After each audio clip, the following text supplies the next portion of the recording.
ওই পায়ের পাতায় খুব ব্যথা হচ্ছে গো। কি হলো গো গিন্নি? কি পিছল খাট, গড়বড় করুন। এবেলার খাবার আমি পাঠিয়ে দিচ্ছি। মহারাজ মহারাজ আপনি শান্ত হন মহারাজ, আপনি উত্তেজিত হবেন না। সেনাপতি, যাও তো তুমি, লোক পাঠাও, দেখো তো গোপালের কি হয়েছে। কে পাঠাচ্ছ তাকে বলে দেবে ভালো করে দেখে শুনে নিতে, কারণ গোপাল খুব মিছে কথা বলে। মহারাজকে গিয়ে বলো না যে আমি 2-3 দিন রাজসভায় যেতে পারবো না। আমার গিন্নি না ওই পড়ে গিয়ে পায়ে চোট পেয়েছে। এটা কি?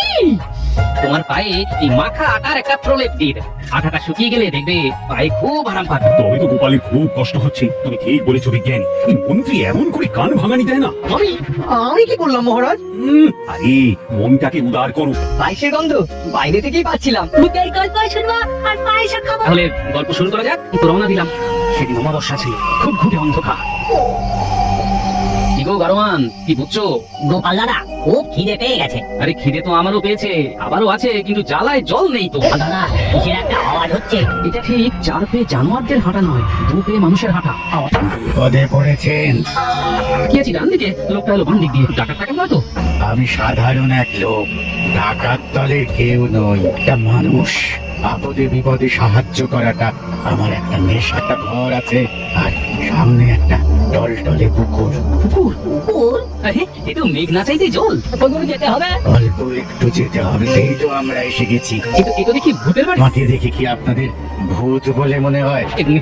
কথায় আছে না, ওই ভাঙা বাড়িতে ভূতের বাস। একা থাকেন? একা? ও হ্যাঁ, একা, একাই তো। একা বলতে এরকম চমকে গেল কেন? না না না, বিষয়টা একটু ভাবতে হবে। ও দাদা, লোকটার পায়ের দিকে দেখো। দুটো পায়ে তো আঙুল নেই। নাড়ু ওঝাকে একবার জিজ্ঞেস করেছিলাম চর্মচক্ষে কি ভূত চেনা যায়। এদের দুটো পায়ে কোনো আঙ্গুল নেই, আর এদের থেকে বাঁচার উপায় হলো মাছের কাঁটা ছুঁড়ে মারা। আমাদের না মাছ ভাজা খেতে খুব ইচ্ছে করছে। মাছ ভাজা আমি নিয়ে আসছি। তারপর তারপর কি হলো? এই নিন মাছ ভাজা খান।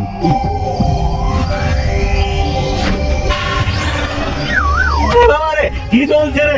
আমি এর বদলা দেব। তারপর আর তোমার সঙ্গে ওই ভূতের দেখা হয়নি? আপাতত না, কোনো অচেনা অজানা লোক দেখলেই তার পায়ের দিকে তাকায়। পায়েসগুলো নিতে এলি না গো পুটি। কি রে পুটি, একে তুই ভয় পাচ্ছিস কেন? সেই ভূতটা এসেছে। ভূত? আমি তো কিছুই বুঝতে পারছি না। তোমার পায়ের দিকে তাকিয়ে ভয় পেয়েছে। ওরা ভেবেছে তোমার পায়ে আঙুল নেই। ওরা তো জানে না যে তোমার পায়ে আমি আটা লাগিয়ে রেখেছি। ক্যাপলা গুলটে, ওরা থাম। ওদের দিদিমার পায়ের আঙুলে ব্যথা। গল্পের ভূত বাড়িতে এসে গেছে। আমি হলাম নাড়ু ওঝার চেলা, বুঝলি?